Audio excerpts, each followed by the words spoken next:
Damas y caballeros, muy buenas noches.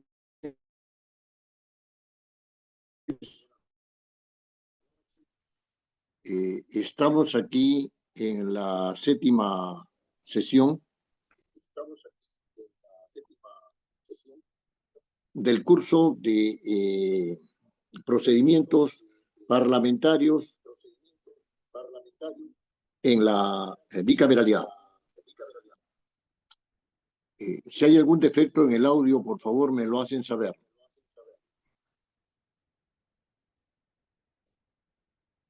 El día de hoy vamos a hablar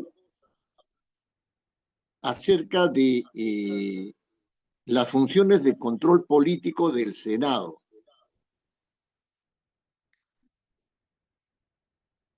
Esta visión de la función de control político en el Senado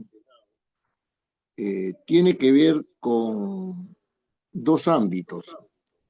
El primero es el del Senado propiamente dicho y el otro es el del Senado en relación con la Cámara de Diputados.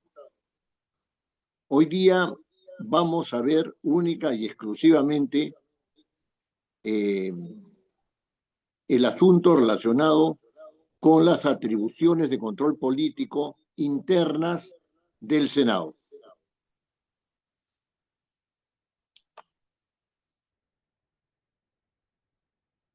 En primer lugar, tenemos que decir que el control político en el Senado se mueve en dos ámbitos.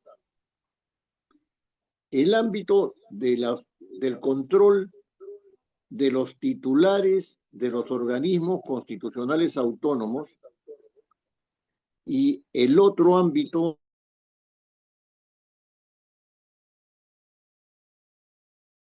es el ámbito de control del Poder Ejecutivo. Es decir, de la dación de normas con rango de ley que el Poder Ejecutivo da en razón de una normatividad constitucional. Vamos a empezar por los titulares de los organismos constitucionales autónomos que están bajo control del Senado por disposición expresa del artículo 102A del texto reformado de la Constitución que consta en la Ley 31988, ¿no? Y que, digamos, sufre una especie de complemento por el artículo 157 del propio texto constitucional.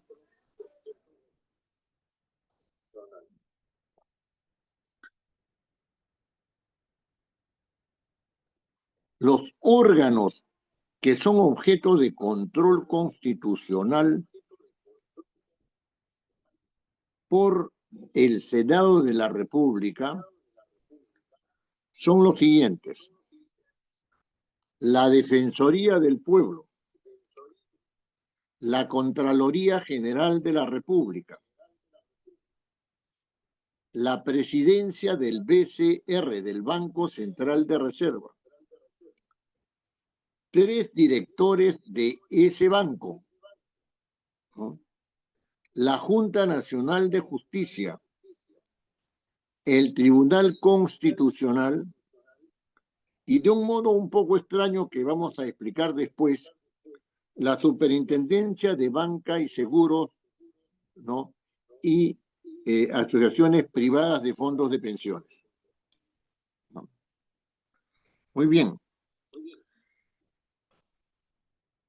El acto o los actos de control político sobre la Defensoría del Pueblo se ejercen en razón de su titular, el Defensor del Pueblo, el cual, según el artículo 102A de la Constitución, no solamente puede ser elegido, que no sería propiamente un acto de control, sino que puede ser removido. Removido. El Contralor General también puede ser removido. El presidente del Banco Central de Reserva y los 3 directores elegidos por el Parlamento pueden ser removidos.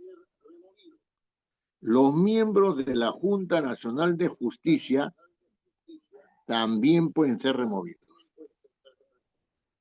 ¿Ya?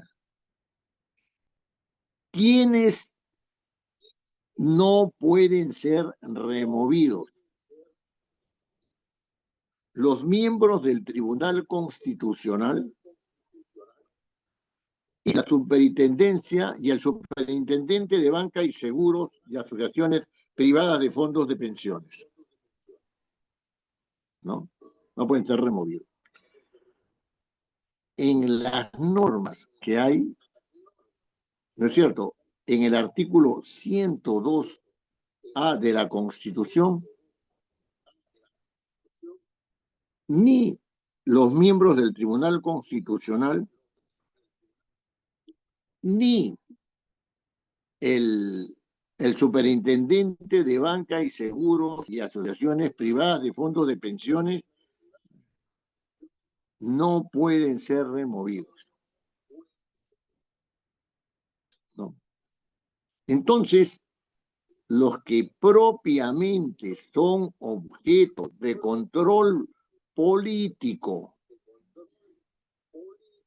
por el Senado son el defensor del pueblo, el contralor general, el presidente y 3 directores del Banco Central de Reserva y los miembros de la Junta Nacional de Justicia.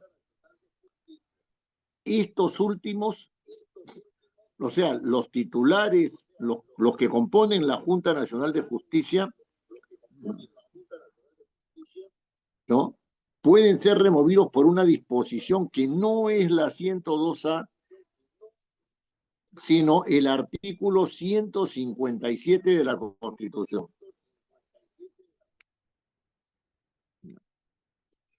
Muy bien.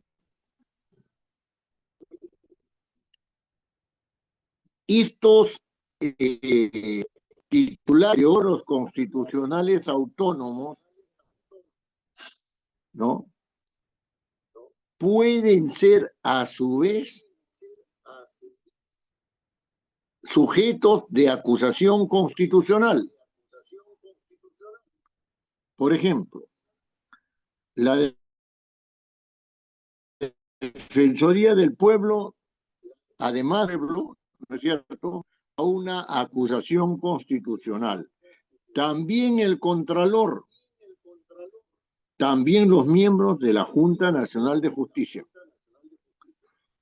también los miembros del Tribunal Constitucional no pueden ser objeto de acusación constitucional ni el presidente ni los 3 miembros del Banco Central de Reserva, ni la superintendencia, ni el superintendente de banca y seguros y asociaciones privadas de pensiones, de fondos de pensiones. No son sujetos de acusación constitucional.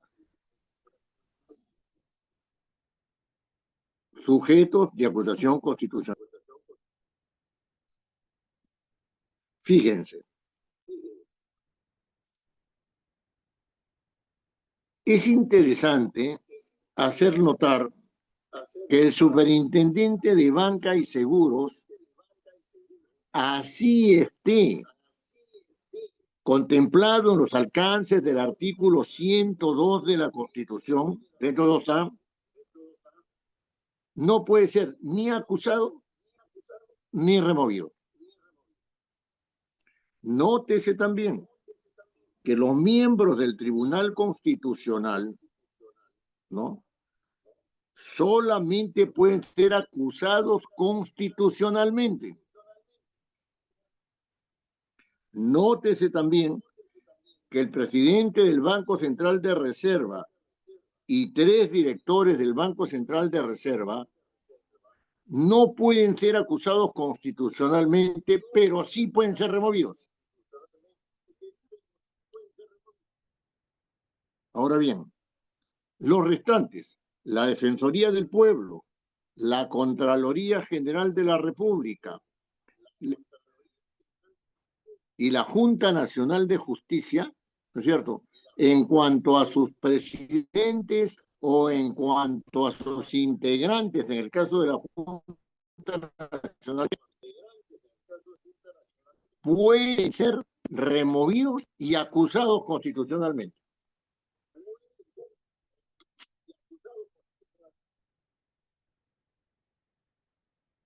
De esta descripción inicial, ¿no es cierto?,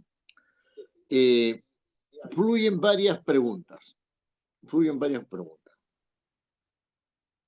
La primera es, ¿qué se entiende por remoción?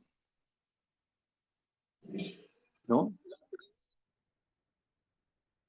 La segunda es una pregunta en razón de la causal de remoción. ¿Qué sucede? Sucede que en el artículo 102A se dice que el defensor del pueblo, el Contralor General, los miembros de la Junta Nacional de Justicia, el presidente del Banco Central de Reserva y 3 directores pueden ser removidos, ¿no es cierto?, por causa grave. Y sin embargo, en el artículo 157, que se refiere a la remoción de los miembros de la Junta Nacional de Justicia, se dice que son removidos por causa grave. Es decir, los primeros son removidos por falta grave y los miembros de la Comisión Nacional de Justicia por causa grave. Cabe una pregunta a ese respecto.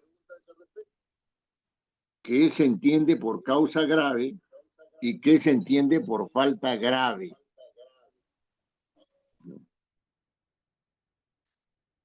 Se dice también que hay una comisión de procedimientos especiales, porque se entiende, según la lógica que hay en los que redactan el reglamento de la Cámara de Diputados, que estas no son acciones de control, sino que son una comisión que trata acerca de procedimientos administrativos, ¿no? Y que estos procedimientos son especiales, ¿no? Estamos hablando de administrativos en el sentido de la administración del Congreso, ¿no?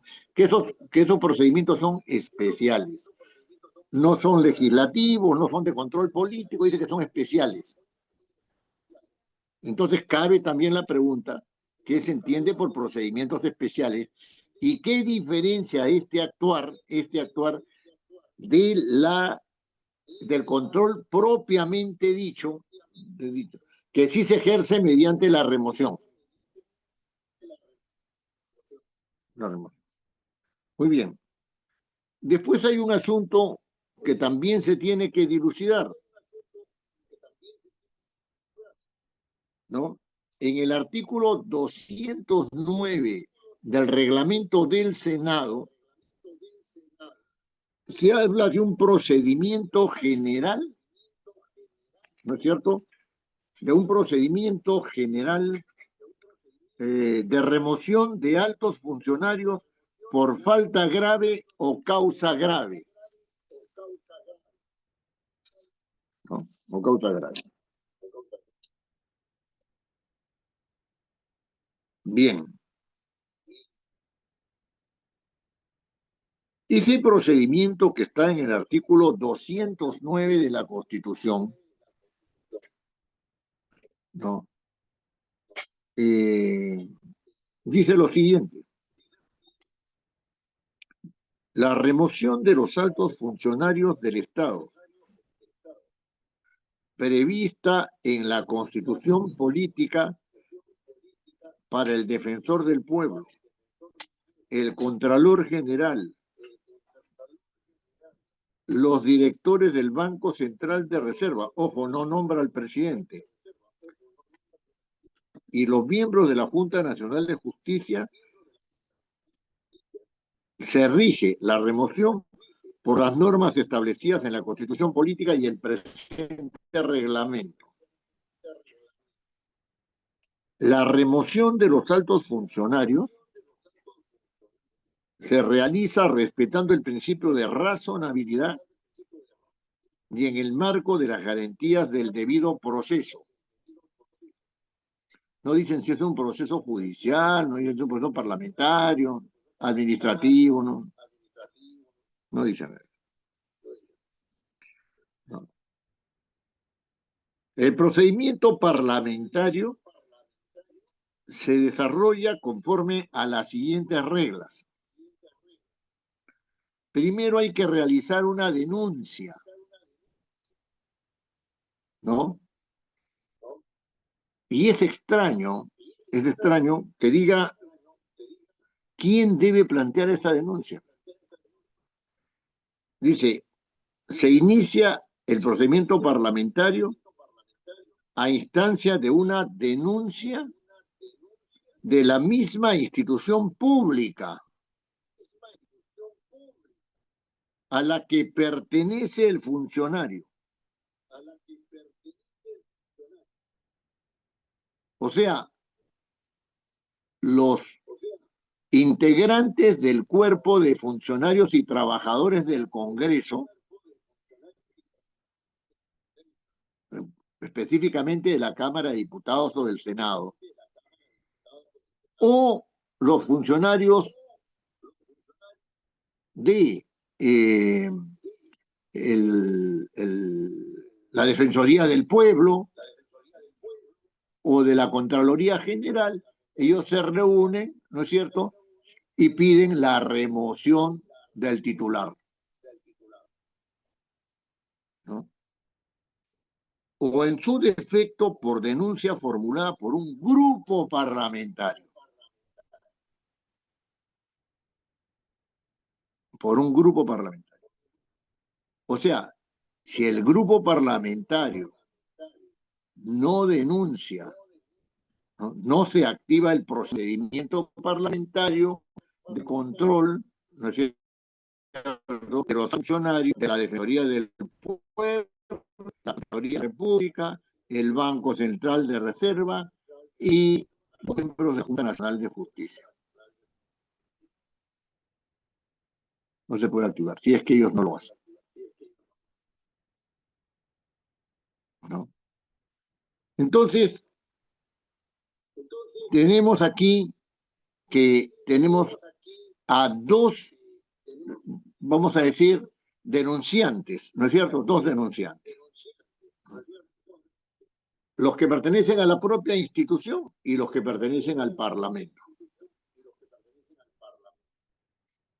¿No? En el primer caso, prácticamente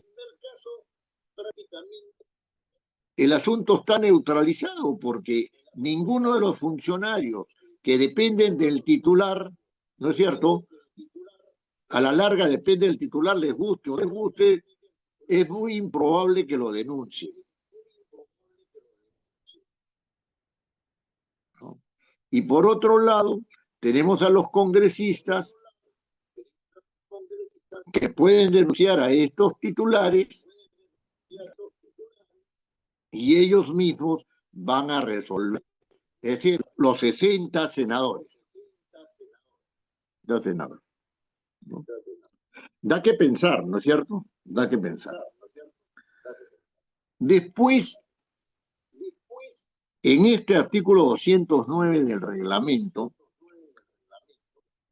prácticamente se crea una comisión de procedimientos especiales que solo la puede tener el Senado. ¿ya? Y el procedimiento viene así. Se plantea la denuncia, ¿no? Y entonces el presidente del Senado convoca una sesión de la Junta de Portavoces,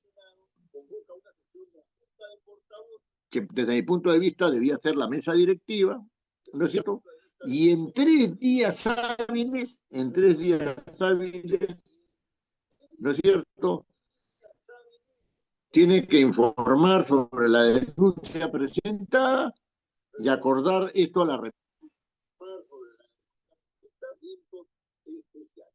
Muy bien. Esta comisión en 30 días hábiles, o sea, 45 días más o menos, más que menos, dependiendo de los feriados y dependiendo de los sábados y domingos, ¿no? ¿No? Evalúa la denuncia, le pide el descargo al denunciado, ¿no? Presenta medios probatorios, ¿no es cierto? Y evalúa y emite su informe, ¿no? Emite su informe. La presidencia dispone de la publicación en el portal y convoca elecciones. Para ello ya distribuido todo eso entre todos los senadores, ¿no? En 7 días de esa convocatoria, a los 7 días de esa convocatoria, debe realizarse la sesión. Muy bien. Viene la deliberación, etcétera, etcétera, etcétera. Entonces hay la sustitución del informe y entonces el pleno a su vez previa citación agarra y dice, ¿saben qué? Ya vamos a decidir este asunto, ¿no? Todo lo anterior se ha hecho en la comisión, ¿no? Vamos a decidir este asunto, ¿no? Entonces se sustenta el informe en el pleno, el denunciado con su abogado se sustentan su defensa y después se retiran. Muy bien. De allí se presenta una resolución legislativa, no lo dice, pero se entiende que es así. El informe da lugar a, si se aprueba, ¿no es cierto?, se formaliza mediante una resolución legislativa, y dice y repite el texto con claridad lo que ya dice el artículo 102A. La remoción por falta grave de los directores del Banco Central de Reserva, ¿no es cierto?, requiere más de la mitad del número legal de miembros del Senado, ¿no? La remoción consta en una resolución legislativa del Senado. No. Esta no es una resolución legislativa, es una resolución de control político, que puede denominarse tranquilamente resolución del Senado o resolución senatorial, ¿no? La remoción por falta grave del Contralor, 2/3 del número legal, también tiene que formalizarse mediante resolución legislativa. La remoción por falta grave de defensa del pueblo, 2/3 del número legal, 87 votos. 87. Bueno, disculpe la confusión. 2/3 del número legal de senadores. No, es 40, ¿no? Es 40, sí. Es 40, ¿no? Es 40, ¿no? Entonces, esto tiene que publicarse. Mire, este es el procedimiento general que se aplica a todos estos funcionarios contemplados en el 102 y en el artículo 157. Llama la atención dos cosas. Primero, no se incluye como sujeto de la remoción, ¿no es cierto? No se incluye como sujeto de la remoción al presidente del Banco Central de Reserva. en la Constitución, el artículo 102 de la Constitución, 102A, para ser preciso, inciso 3, dice, elegir a 3 directores del Banco Central de Reserva y ratificar la designación de su presidente con la mayoría legal de sus miembros. ¿No es cierto? 31 votos, ¿no? Mayoría legal de sus miembros, son 60 a 31, ¿no? Mitad más uno, mayoría. Y removerlos por falta grave con igual votación, tanto a los 3 directores como al presidente. ¿Por qué no se incluye aquí al presidente del Banco Central de Reserva?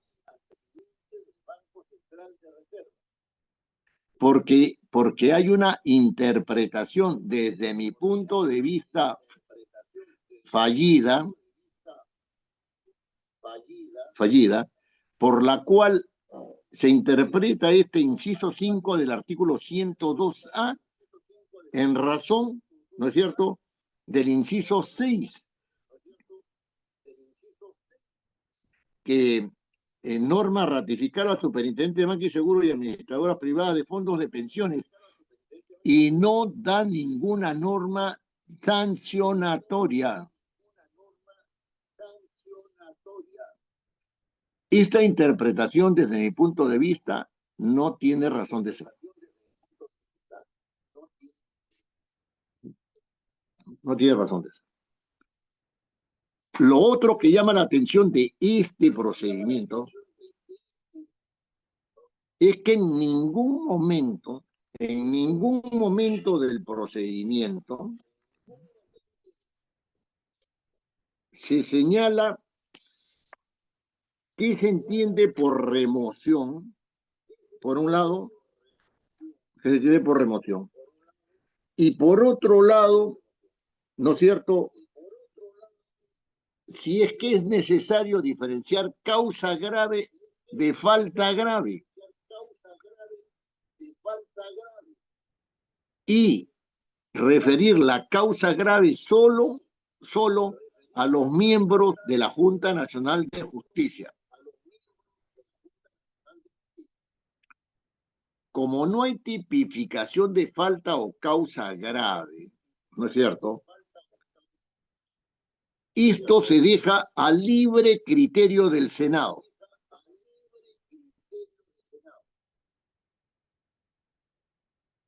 Este dejar a libre criterio del Senado, ¿no?, es algo que tiene que ver, de repente, que estoy tratando de entender, ¿no?,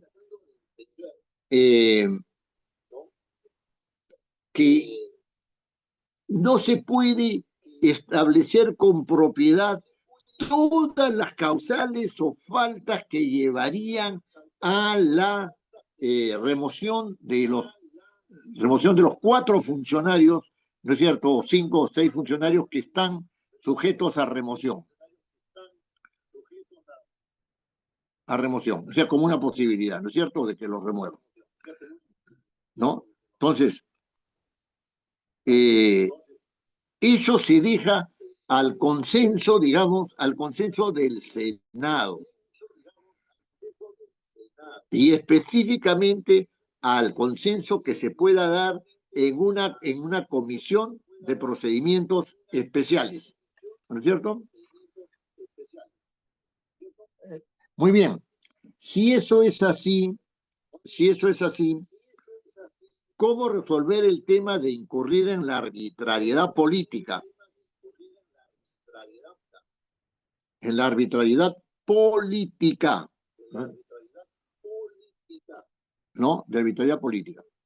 Si hay que formar un consenso o obtener una mayoría, ¿no es cierto?, para remover a los altos funcionarios señalados en el artículo 102 de la Constitución,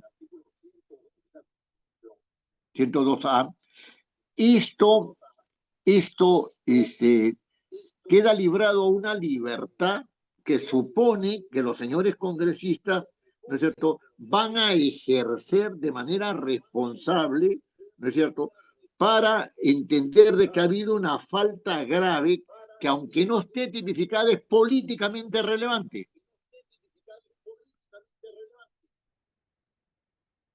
Y si eso es así, ¿no es cierto?, cabría entender la remoción como un acto principalmente político. Esto surge por no definir qué cosa se entiende por remoción.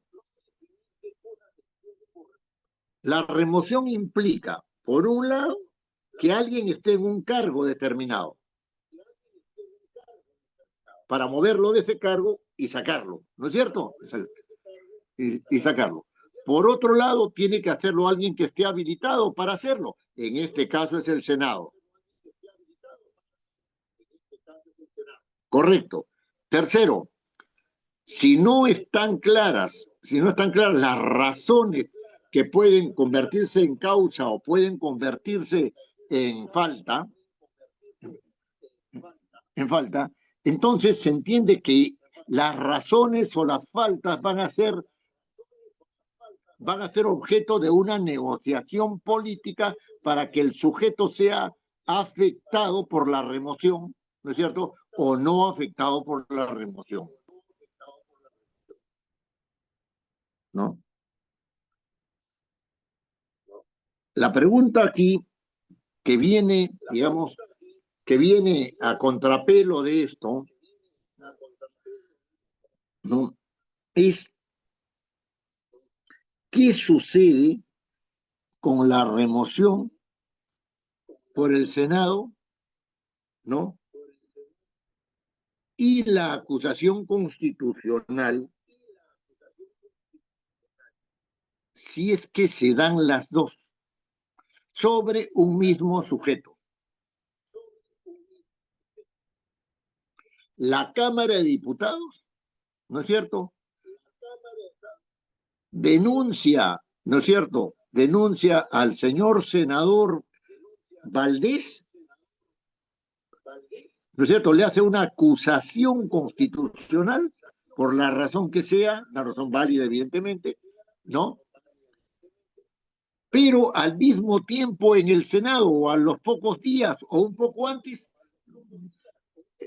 el Senado ha presentado una moción, en el Senado se ha presentado una moción de orden del día que dice que por las razones que fueren, se remueve al señor Contralor General de la República.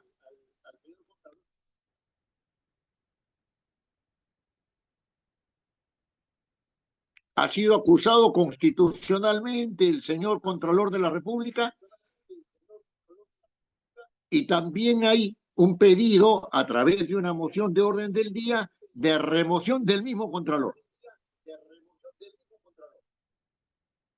Un poco antes, una de la otra, un poco después una de la otra, pero ahí están las dos, ¿no es cierto?, sobre el mismo sujeto. Inmediatamente, ¿no es cierto?, inmediatamente alguien que esté pensando estos temas agarra y dice, ¿saben qué? ¿Saben qué? No puede interponer una acción de control político, ya es otra acción de control político, ni para neutralizarla, ni para sustituirla, ni para contradecirla, ni nada. No se puede. Pero eso que tiene una lógica dentro de una Cámara, de un Parlamento unicameral, eso se ve dificultado porque estamos ante dos cámaras con autonomía, ¿no es cierto? Y si al señor lo remueve, como resultado lo remueve el Senado, como resultado de la acusación constitucional, pueden inhabilitarlo. Son dos caminos distintos, ¿no? Entonces, la pregunta es la siguiente, ¿no? La pregunta es lo siguiente. Vamos a colocarnos en varios escenarios. en varios escenarios. El primer escenario es aquel en el cual el Contralor General, para hablar de estos altos funcionarios, ¿no? El Contralor General recibe una comunicación donde tiene una denuncia constitucional.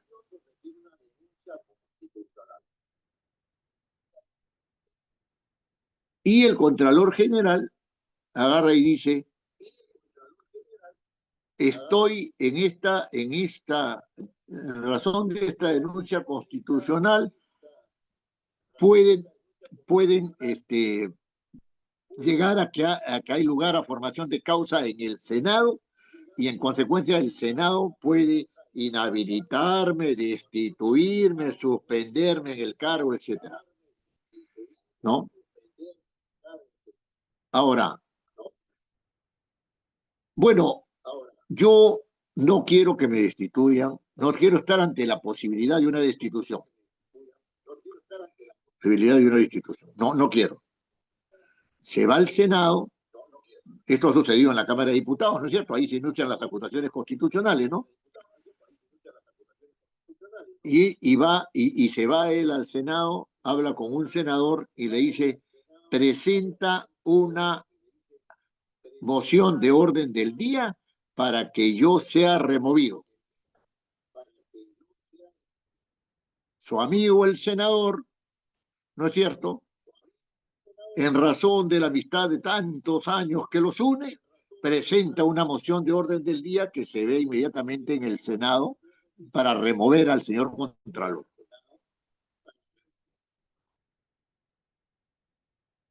El señor Contralor, que es un hombre corrido en estas lides, habla con el senador y le dice, remuévanme, no hay ningún problema. Ustedes busquen los votos para removerme. Yo les voy a estar muy agradecido si es que me remueven. Oye, pero ¿qué pasa? ¿Por qué quieres que te remuevan? Porque si la acusación constitucional llega al final y hay lugar a formación de causa en el mismo Senado, me pueden inhabilitar por 10 años y yo no quiero una inhabilitación. Y apruébela cuanto antes, mueve tus influencias y apruébela cuanto antes en el Senado y remuévanme. Yo no voy a ir a las sesiones que me convoquen en razón de la acusación constitucional y si tengo que ir con grado de grado fuerza ya veré qué cosa hago, pero ahí le puedo tirar la argona.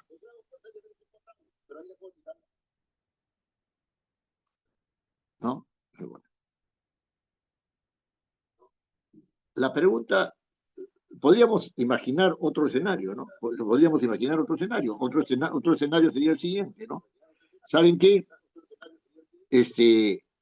Presentan una remoción y el Contralor General en el Senado no quiere que lo remuevan. No quiere que lo remuevan. ¿No? Y él dice, habla con un diputado y el diputado y llega a la conclusión con el diputado de que deben presentarle una acusación constitucional.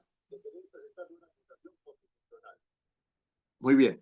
Yo no voy a asistir a la remoción, no me interesa este procedimiento. Para removerme necesitan la mitad más uno del número legal, etcétera. ¿No? Ahí yo ya converso, tú no te preocupes. El cálculo viene por este lado. ¿Ya? Yo me voy por la acusación constitucional, dejo de lado la remoción, ¿no es cierto? Porque sé que el periodo constitucional está terminando. Falta un año para que termine el periodo constitucional, van a calificar, ¿no es cierto? Van a decir que yo tengo que asistir, que dar mi cuenta, etcétera, y allí yo ya veo cómo manejo para que el asunto se dilate. Se dilata durante 8, 9, 10 meses, ya el Parlamento no funciona, listo, se acabó, no hay ni acusación constitucional, y como no voy a la remoción, etcétera. ¿no es cierto? Ahí queda la cosa. Ahora, claro, este asunto no es tan fácil, ¿no? Porque él dice, él presenta una acción de amparo porque está violando su derecho, porque hay una acusación constitucional y acá hay un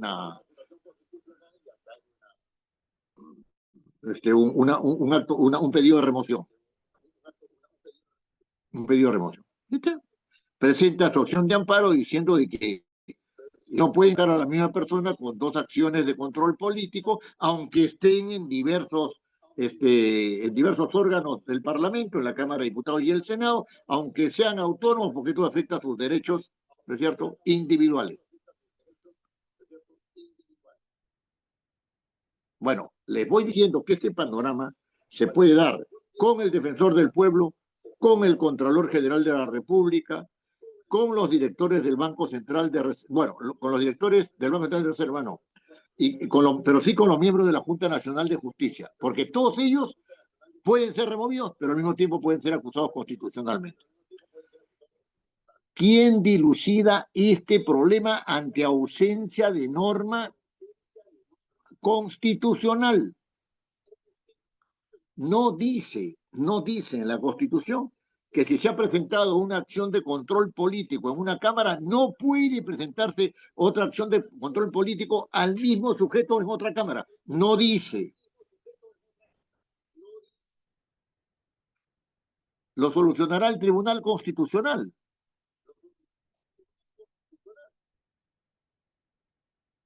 Porque claro, hay conflicto entre dos normas, ¿no? La 102, ¿no es cierto? A, ¿no es cierto? La 102A y el 99, ¿no? Entonces, allí hay un conflicto del cual se puede aprovechar mucha gente. Campo abierto para la impunidad.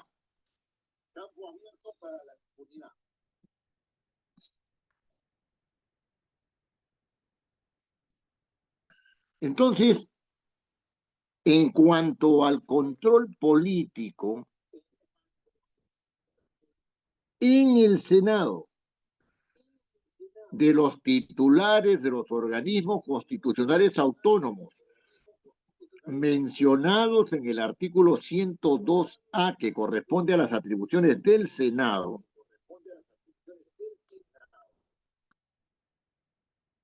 hay 4 casos: Defensoría del Pueblo, Contraloría, Junta Nacional de Justicia, perdón, 3 casos, disculpen, 3 casos, ¿no? Repito, Defensoría, Contraloría y Junta Nacional de Justicia, que pueden tener, ¿no es cierto?, acciones de control político, tanto de constitucionalidad, ¿no es cierto?, acusación constitucional, como acción de remoción.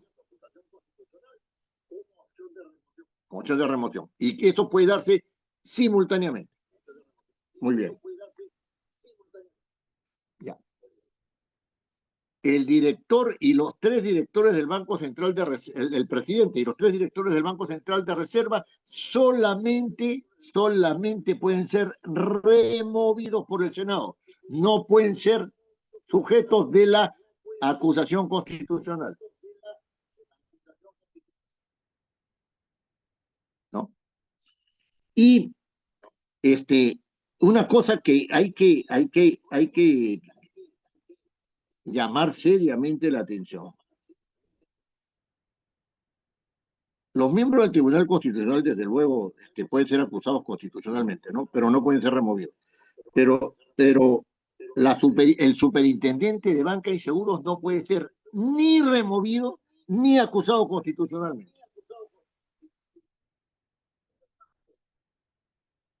No está claro qué se entiende por remoción para los efectos jurídicos y políticos de una acción de control, ¿no es cierto?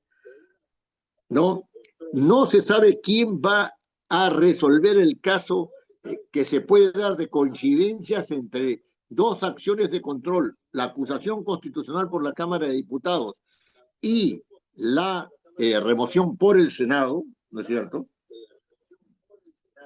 ¿No? Y estos elementos no están contemplados en el procedimiento, ¿no es cierto?, siendo sustancial este asunto.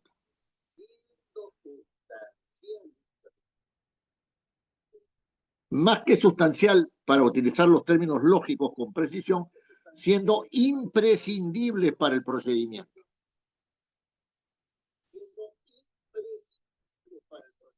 Para el procedimiento. Muy bien. Y esto es en lo que se refiere al ámbito de control político, ¿no es cierto?,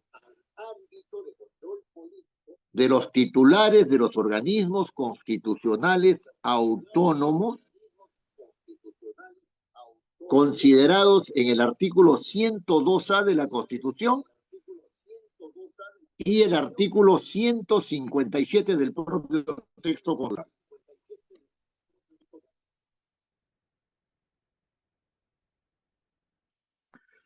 Muy bien.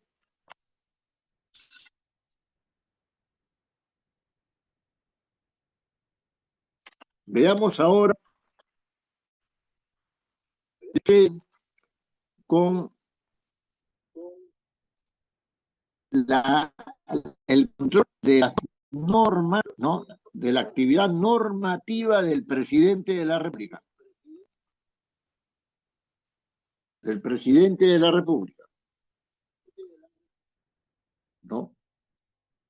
Miren,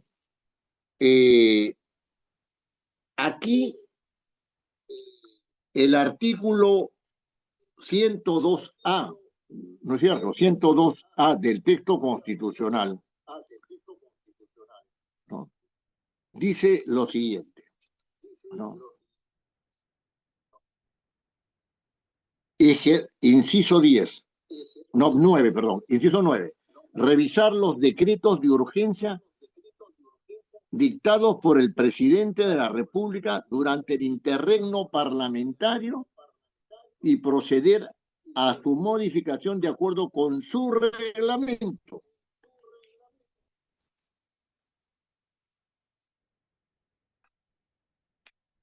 Existen decretos de urgencia que están dados, ¿no es cierto?, por una disposición que tiene que ver con el interregno parlamentario. ¿Qué cosa quiere decir interregno parlamentario? Es decir, es aquel caso en el cual se dan decretos supremos mientras no está presente la Cámara de Diputados, porque ha sido disuelta en razón de que la Cámara de Diputados le ha negado 2 veces, ¿no?, una cuestión de confianza al presidente del Consejo de Ministros. La Cámara de Diputados queda disuelta.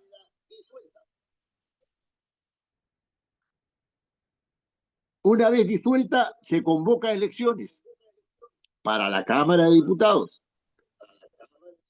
Ahora bien, esa convocatoria y su final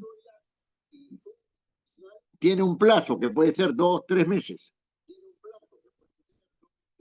4 meses. Eso se llama el interregno parlamentario. ¿Ya? Y en ese interregno parlamentario, el presidente de la República gobierna por decretos de urgencia. Muy bien. Permítanme acá un momentito.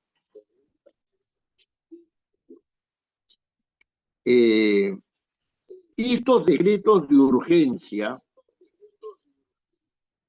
no son los mismos decretos de urgencia que emite el presidente de la República al amparo del artículo 118, inciso 19 de la Constitución. Ese artículo 118, inciso 19, dice lo siguiente: dictar medidas extraordinarias mediante decretos de urgencia con fuerza de ley en materia económica y financiera, cuando así lo requiera el interés nacional y con cargo a dar cuenta al Senado, el cual puede modificarlos o derogarlos siguiendo el procedimiento establecido en su reglamento.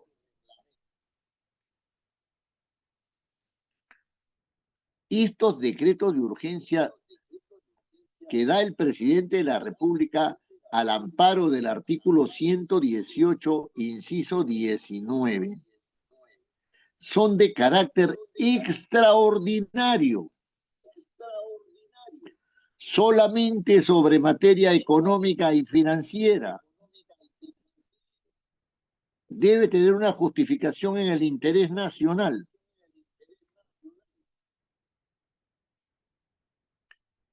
Los decretos de urgencia que da el Parlamento una vez disuelta la Cámara de Diputados no son los mismos decretos de urgencia.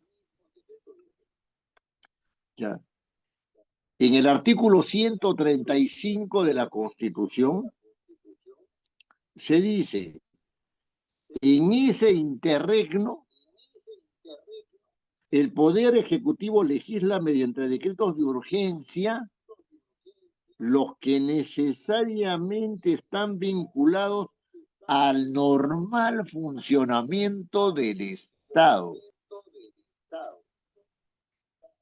o las materias propias de la política general del gobierno. Mientras los de 118 son excepcionales y se dan mientras el Parlamento está funcionando plenamente, los decretos de urgencia dados en el interregno prácticamente sustituyen al Parlamento.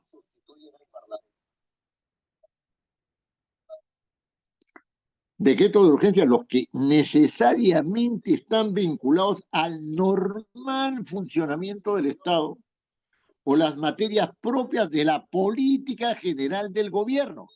Amplio.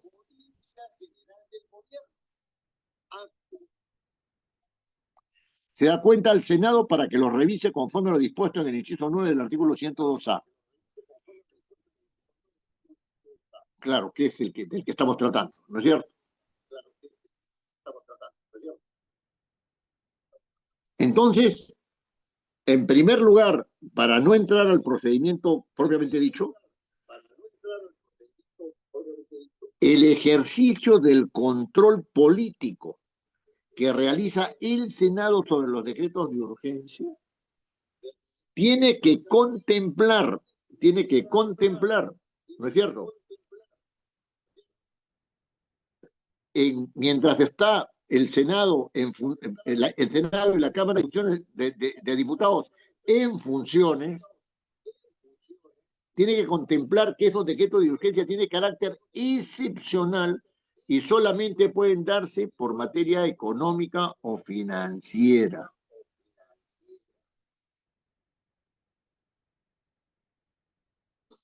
Mientras que los decretos de urgencia que se dan en el interregno parlamentario, es decir, cuando la Cámara de Diputados está en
Hola, ¿me pueden escuchar bien?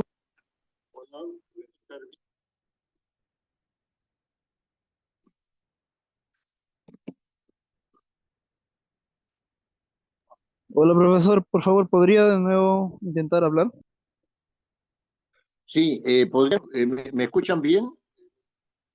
Ahora sí lo escucho bien. Me pareció que había una pequeña interferencia, pero sí, sí se escucha. Sí, Ya, sí. se escucha Más bien, bien. disculpen, hubo un desajuste acá. Sí, continuar, ¿no? Eh, bien, el tema de los decretos de urgencia es un tema que debemos mirarlo con detenimiento, ¿no?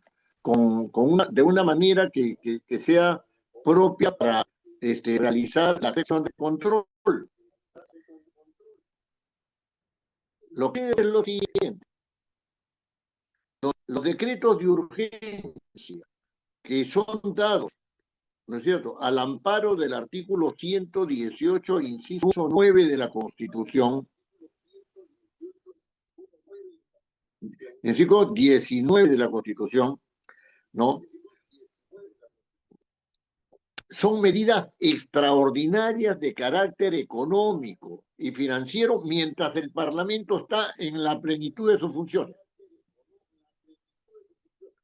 Mientras que los decretos de urgencia que se dan en el interregno parlamentario, es decir, cuando la Cámara ha sido disuelta, la Cámara de Diputados ha sido disuelta y se están realizando las elecciones y se logra el nuevo pronunciamiento del Jurado Nacional de Elecciones sobre los nuevos diputados, esos decretos de urgencia prácticamente cubren todo el espectro legislativo que es propio del Parlamento mediante decretos de urgencia.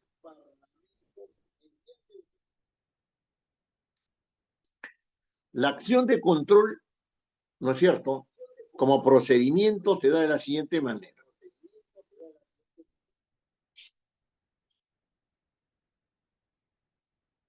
El Poder Ejecutivo tiene que enviar los decretos de urgencia al Senado. El Senado forma una comisión que dictamina si es que los decretos de urgencia, tanto en uno u otro caso, se han dado en razón del ámbito de la norma constitucional correspondiente. En razón de ellos, emite un dictamen. Ojo, estamos en una acción de control y se está emitiendo un dictamen, no un informe, ¿no? Ese dictamen puede suponer, ¿no es cierto?, que se modifica o se deroga el decreto de urgencia correspondiente. La acción de control que produce esos efectos solamente puede ser promulgada por el presidente del Congreso. Es decir, por los dos presidentes, uno de la Cámara de Diputados y otro del Senado. En este caso, ahí hay un asunto que es discutible, porque como esta es una prerrogativa del Senado, ¿no es cierto?, controlar el decreto de urgencia, si los deroga los modifica sin el trámite bicameral, entonces sencillamente el Senado lo publica como norma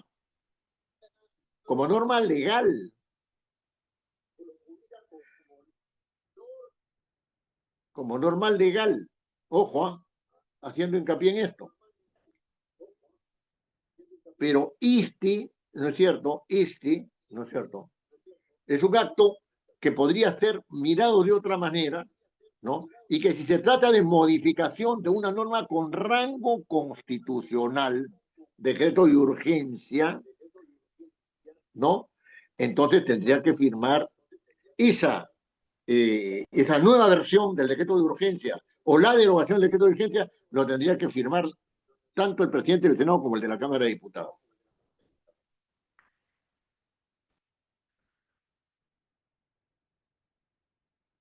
En el caso de los decretos legislativos, el control de los decretos legislativos, hay que aclarar y dejar siempre en claro que el punto de partida es que un decreto legislativo es una norma con rango legal por delegación de facultades legislativas. Hay una ley que da origen a esos decretos legislativos por delegación. Procedimiento. El Poder Ejecutivo remite al Senado los decretos legislativos. El Senado los recibe y los envía a una comisión que debe ser la Comisión de Constitución, ¿no es cierto? Y enviados a esa comisión, la comisión emite dictamen. ¿Emite dictamen sobre qué?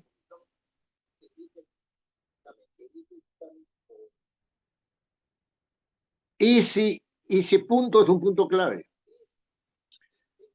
Según pronunciamientos anteriores de la Comisión de Constitución en el periodo parlamentario en el periodo constitucional parlamentario correspondiente y en el anterior también, solamente se va a objetar si están dentro de los alcances de la ley autoritativa.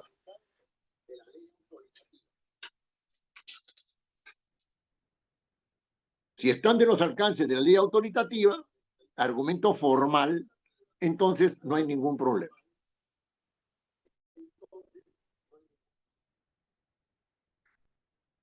Si exceden los alcances de la ley autoritativa, se pueden derogar.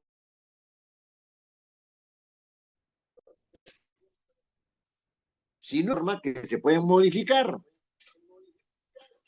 entonces hay tratamiento de la materia. Ya no es un asunto meramente formal. Y si hay tratamiento de la materia, el control de los decretos legislativos no puede reducirse solamente al ámbito contextual, ¿no es cierto?, de la delegación de facultades. De hecho, la derogación no solamente puede darse por exceso, por haber excedido las facultades, sino puede darse por un tratamiento que el Parlamento entiende que no está dentro de los límites de la delegación de facultades, el tratamiento material de la norma. Ojo que estamos ante un dictamen también, ¿eh? Y se trata de una acción de control. La derogación o modificación supone leyes. ¿No? Después tenemos el caso de los decretos supremos del estado de estados de excepción. Claro, en la Constitución se contemplan 2 estados de excepción.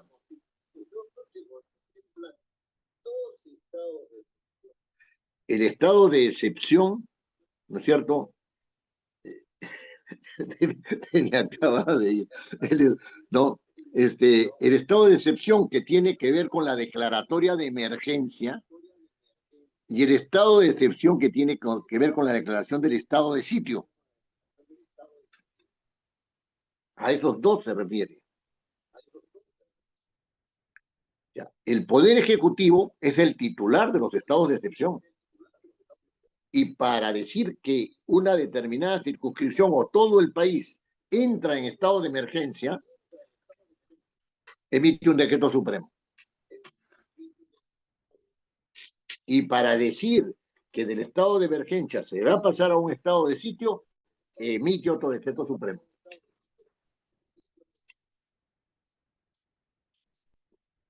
Sobre esos decretos supremos, el Parlamento debe ejercer control.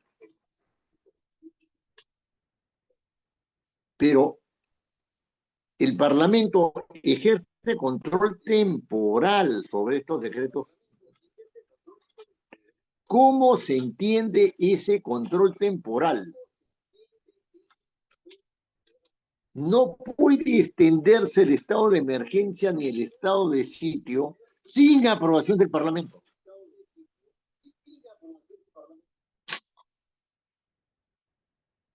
Me entra la duda si el estado de emergencia requiere del Parlamento, ¿no? Requiere de autorización del Parlamento. Me entra la duda. Bueno, ahí lo dejo. Pero en todo caso, ese es el control. Y entonces puede derogar un decreto supremo de estado de emergencia que haya prorrogado, de estado de excepción, perdón, que haya prorrogado sin autorización del Parlamento.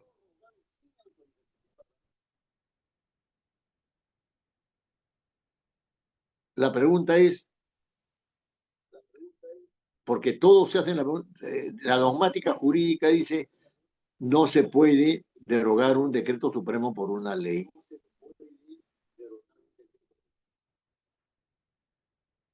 Por lo tanto, el Parlamento no puede derogar decretos supremos, no está dentro de su ámbito. Bueno, esto sí, por un mandato constitucional. Estos decretos supremos sí, pero me pongo en otros casos. Los textos únicos ordenados se aprueban por decreto supremo.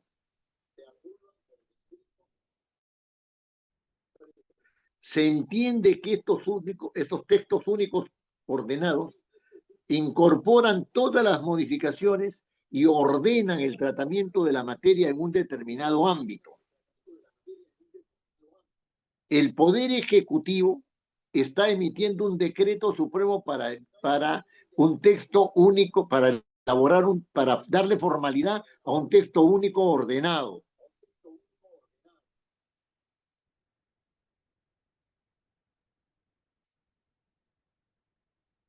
Esa formalidad supone que le está dando formalidad al tratamiento de la materia hecha por el Parlamento.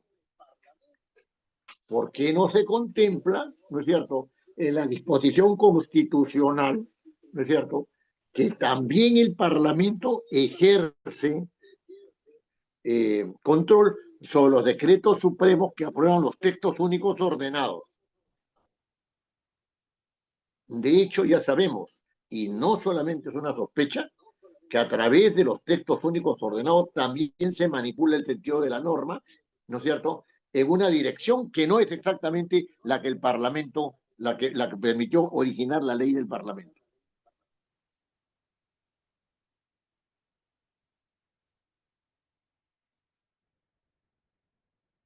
Todos estos, los decretos de urgencia, los decretos legislativos, los decretos supremos de estados de excepción, ¿no es cierto?, son parte de la dación de normas por el Poder Ejecutivo, ¿no es cierto?, que tienen control, que son objeto de control por el Parlamento por un mandato constitucional.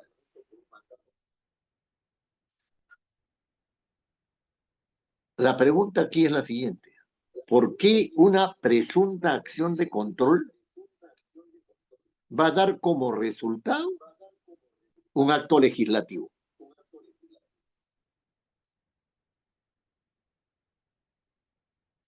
Plantearse esta pregunta supone que existe una diferencia taxativa entre el procedimiento para elaborar y controlar los actos legislativos y otro ámbito mirado también de manera taxativa como si fueran comportamientos excluidos y excluyentes, los actos de control político. Un acto de control político puede dar lugar, ¿no es cierto?, a un acto legislativo. Sí puede dar lugar a un acto legislativo. Un acto legislativo puede dar lugar a un acto de control político. Sí puede dar lugar a un acto de control político.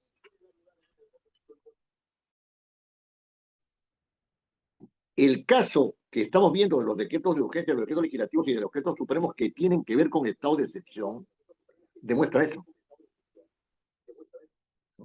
No hay informes, que es la característica la característica de un acto de control. Los actos de control arriban en informes. En estos casos en los cuales se maneja el control sobre los actos normativos del presidente de la República, tratándose de actos normativos, el control de esos actos normativos puede dar lugar a actos de control, ¿no es cierto? Pero al mismo tiempo a actos legislativos resultado del control político.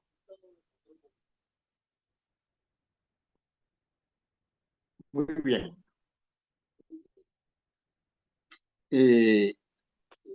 No es de extrañar entonces, no debe extrañar entonces, ¿no? Que el control de los actos normativos del presidente de la República, ¿no es cierto?, esté dentro del ámbito del control político, ¿no? Eso, hasta ahí va normal la cosa.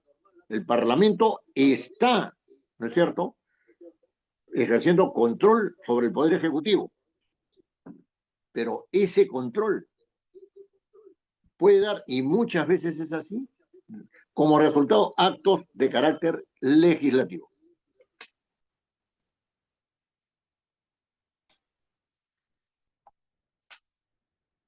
Y digamos que con esto, hemos terminado de este tipo de actos normativos del presidente de la República, porque todos se mueven bajo una misma lógica procedimental.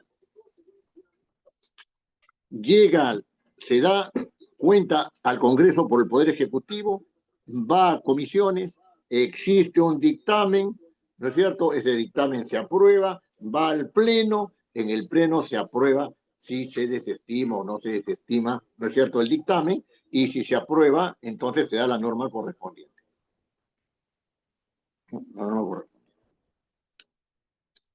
Muy bien. Ahora, un poco para redondear la noche, veamos el caso de la vacancia del presidente de la República.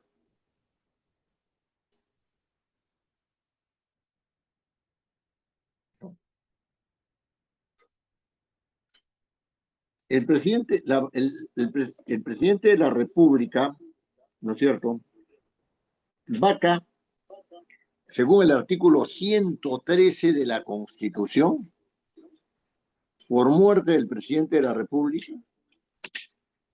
Paso el segundo, por aceptación de su renuncia por el Congreso, por salir del territorio nacional sin permiso del Congreso o no regresar a él dentro del plazo fijado, y destitución tras haber sido sancionado por las infracciones mencionadas en el artículo 117 de la Constitución: traición a la patria, impedir las elecciones, etc. Muy bien.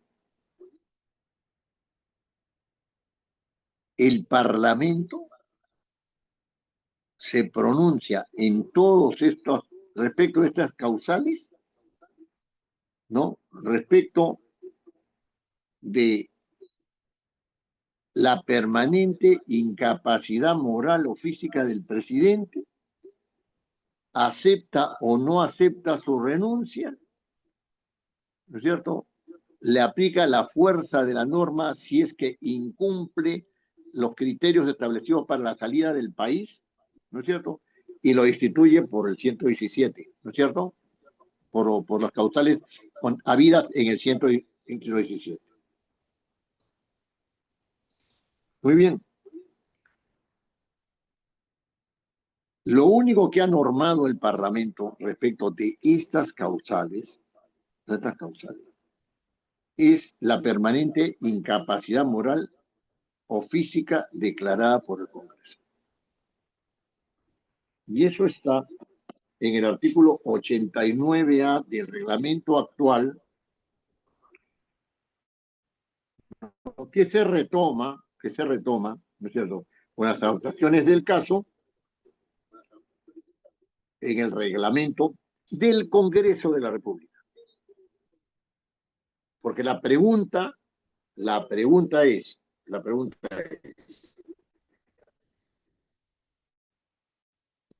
la la vacancia del señor sujetarse a un procedimiento bicameral sucesivo o debe sujetarse a un pronunciamiento bicameral concurrente, donde las dos cámaras estén en su momento, en el mismo momento. O sea, que haya sesión, ¿no es cierto?, conjunta de la Cámara de Diputados con el Senado.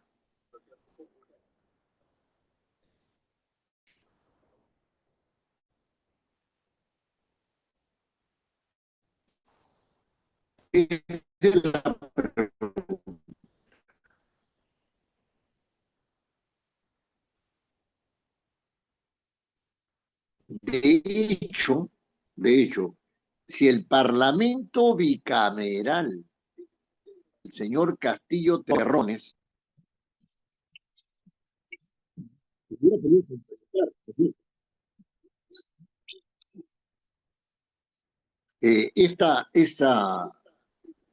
digamos, esta dificultosa acción política, ¿no?, que requería de una acción inmediata,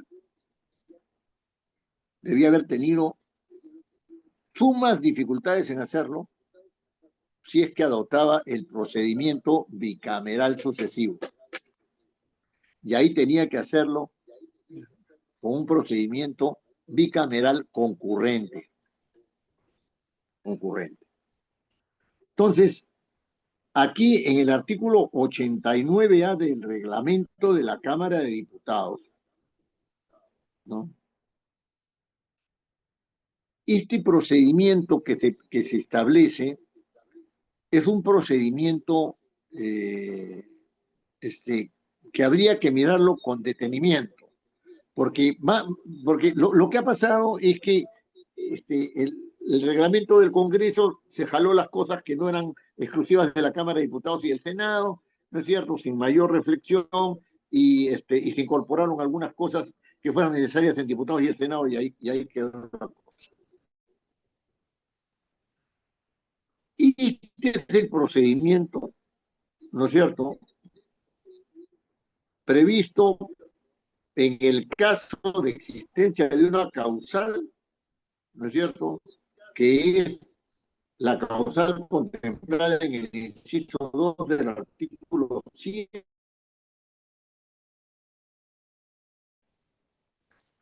Entonces, dicen acá, el pedido de vacancia se formula mediante moción de orden del día, firmada por no menos de 20% del número legal de congresistas. O sea, entra por la Cámara de Diputados y tendría que estar firmada por no menos del 20%, 26 diputados, si entra por la Cámara de Diputados, precisándose los fundamentos de hecho y de derecho en que se sustenta, así como de los documentos que lo acrediten o en su defecto, indicación del lugar donde dichos documentos se encuentren. Tienen preferencia en el orden del día y es vista antes de cualquier otra moción pendiente en la agenda. ¿No es cierto? Se envía copia de la moción de orden del día al presidente de la República. La admisión requiere el 40% de los votos hábiles. Si los votos hábiles son 104, ¿no es cierto?, entonces lo dividimos entre 4 y más o menos tendríamos, ¿cuánto? 38 votos, ¿no? Me parece. Muy bien. El Pleno del Congreso acuerda día y hora para el debate y votación del pedido de vacancia. El acuerdo que declara la vacancia de la presidencia de la República por la causal prevista adquiere una votación calificada no menor de los 2/3 del número legal de los miembros. Sugerencia del Tribunal Constitucional. La resolución que declara la vacancia se publica en el Diario Oficial dentro de las 24 horas siguientes al de la recepción de la transmisión remitida por el Congreso. La resolución que declara la vacancia rige desde que se comunica al vacado al Consejo de Ministros o se efectúa su publicación, lo primero que ocurra. Esto es todo el procedimiento. Con este procedimiento, el señor Castillo no podría haber sido vacado.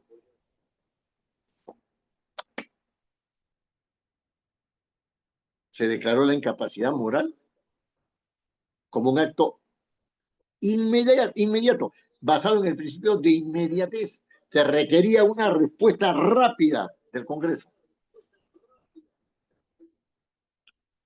La causal fue la misma y el procedimiento fue distinto. El procedimiento fue distinto. Pregunta, ¿estaba previsto en el reglamento del Congreso que la vacancia por incapacidad moral debía tener estos tiempos y que esos tiempos eran aplicables a un acto que indica la incapacidad político-moral, ¿no es cierto?, del presidente Castillo? No es aplicable.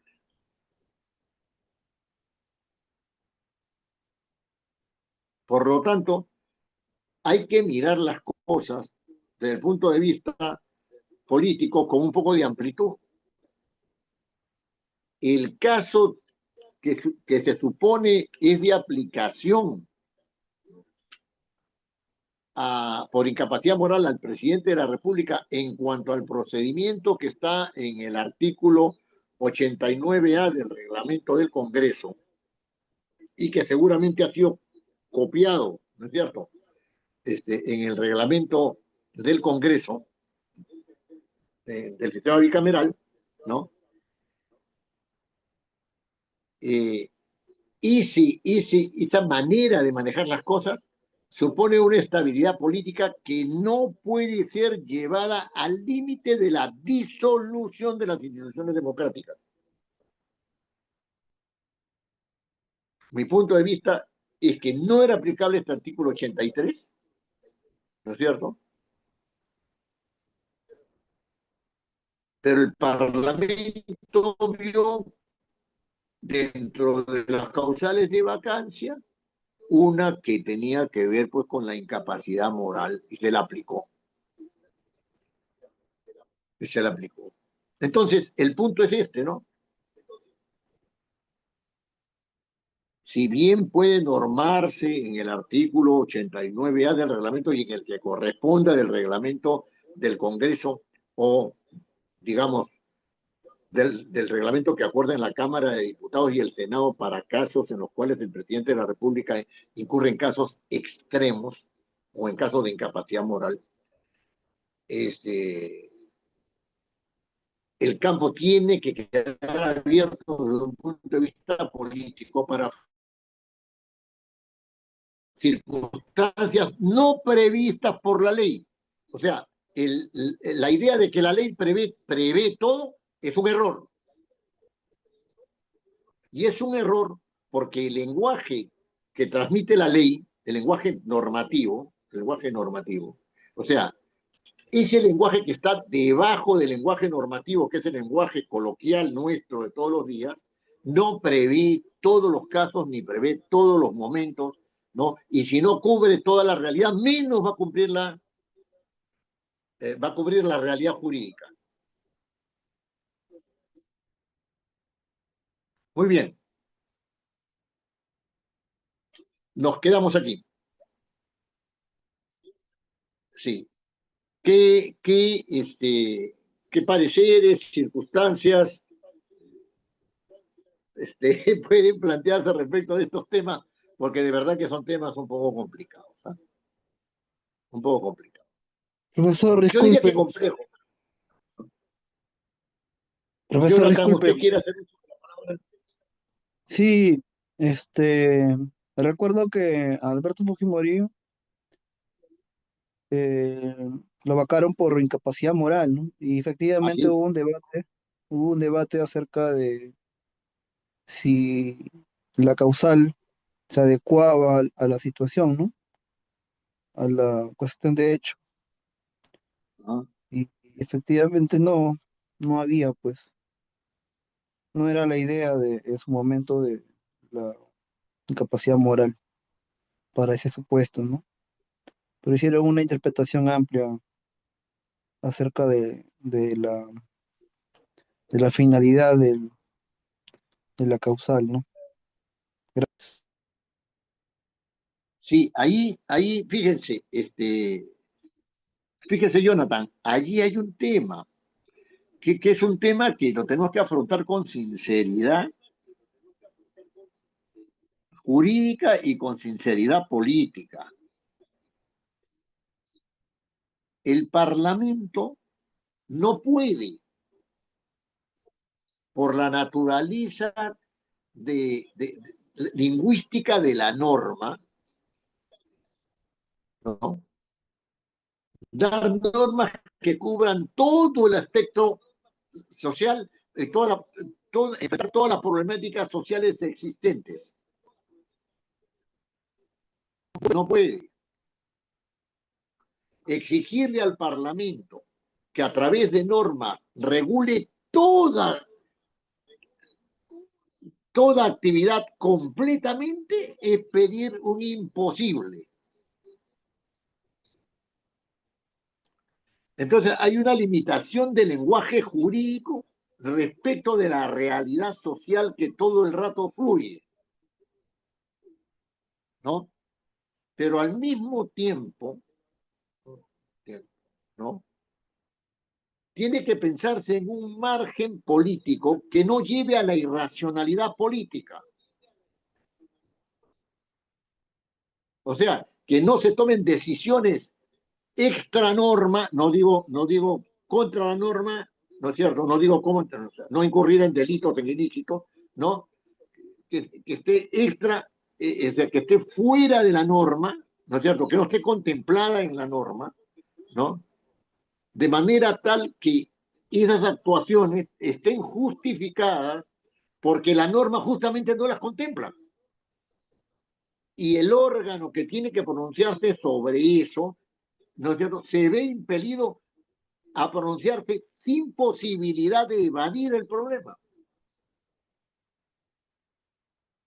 El caso del señor Fujimori, que ha traído a cuento adecuado Jonathan, y que además el caso del señor Castillo, ¿no es cierto?, ¿no?, son casos que se van colocando en los límites de lo normativo, ¿no?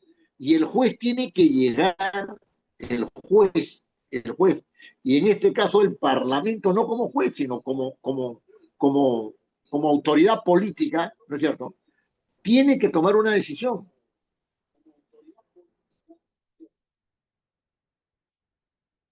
¿Cuál es el criterio que está más allá de lo normativo? El criterio ético.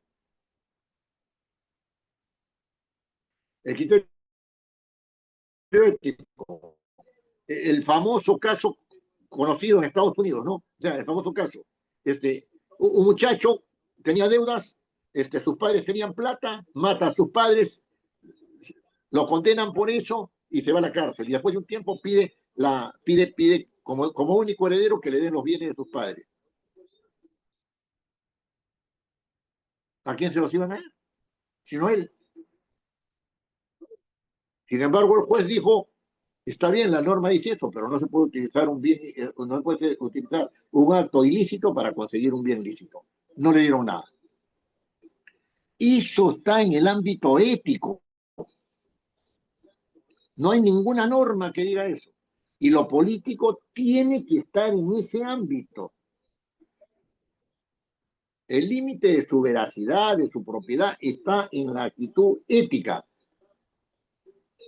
Ustedes me pueden decir, bueno, sí, pero ahora ya la ética no existe. La ética no existe. O sea, se hace tontería y media. Sí, pues, se hace tontería y media. O sea, pero esos actos son actos de crisis social, crisis política. O sea, ¿cómo se soluciona una crisis social y una crisis política? Tiene que haber una alternativa ética. Si no, no hay posibilidad de solucionar, ¿no? Así que ahí hay un fuelle que la norma tiene que posibilitar, ¿no es cierto? Y hay un paralelo que la actividad política tiene que respetar, ¿no? El famoso juego entre la judicialización de la política y la politización de la judicialización, de lo judicial, ¿no? Lo vemos todos los días ahora, ¿no? Ahora lo vemos todos los días. Todos los días lo vemos. Doctor, Muy bien. doctor, quisiera hacer una... ¿Alguna otra pregunta o comentario? Sí, doctor, mire, yo creo que existe una... Doctor Uchuya, lo escuchamos. Buenas noches, doctor. Aló, fíjese, yo creo que considero que hay un comportamiento patológico de este Parlamento respecto a la renuncia al fuero parlamentario en lo más consistente respecto al control político, porque Doctor renunciar y Uchuya, con tomar... todo respeto, no lo escucho bien. Ay, caramba, sí, a ver si hay algo. Aló, ¿me escucha ahora? ¿Me escucha, doctor? Aló. Sí, sí, sí, mucho mejor. Ya, muy bien, doctor. Mire, Sí, yo creo que existe una renuncia a lo más prístino de lo que constituye el fuero parlamentario, que es el control político, que es la base del sustento del control de los otros poderes a través de esta acción. Y renunciar a la facultad que tiene de controlar los otros poderes políticos tras una conducta de reglamentación jurídica de actos que van más allá y que no pueden estar circunscritas, por ejemplo, a la diferencia del bien y el mal o la mentira y la verdad, creo que es un gravísimo error de este gobierno parlamentario. Y creo que también tiene una explicación, de repente hasta psicológica, ¿no? Las mayorías, o sea, el caso que acaba de señalar Jonathan respecto a Fujimori y el más reciente de Pedro Castillo, nos algo ha hablan de... pasado con su micrófono. ¿Sí? Ay, no, no se escucha. Yo sí le Bueno, escucho. ya. Ok, el tema es que la renuncia a esta fórmula de controlar políticamente a través de una reglamentación, eh, considero que es un retroceso y creo que se responde a dos temas de carácter psicológico patológico. La mayoría parlamentaria representada por Perú Libre, en el caso de haber sufrido la destitución del presidente Castillo y con la de Fujimori con el presidente Fujimori, se expresan en esta norma, en la renuncia a que se pueda volver a presentar casos de esta naturaleza. Yo considero que este es un retroceso de carácter político que va a traer graves consecuencias al país en materia de gobernabilidad.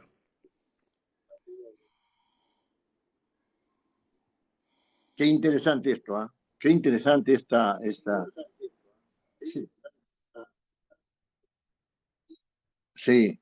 Es para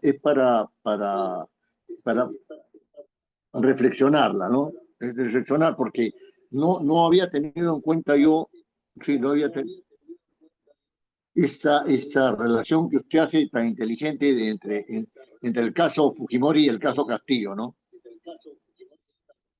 Sí, sí, sí, sí, sí. Sí, qué interesante, qué interesante. Sí.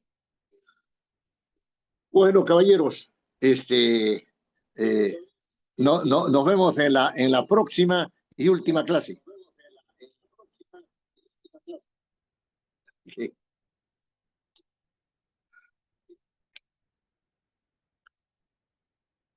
Muchas gracias, profesor. Buenas noches, compañeros. Gracias, doctor. Gracias a todos, muchachos.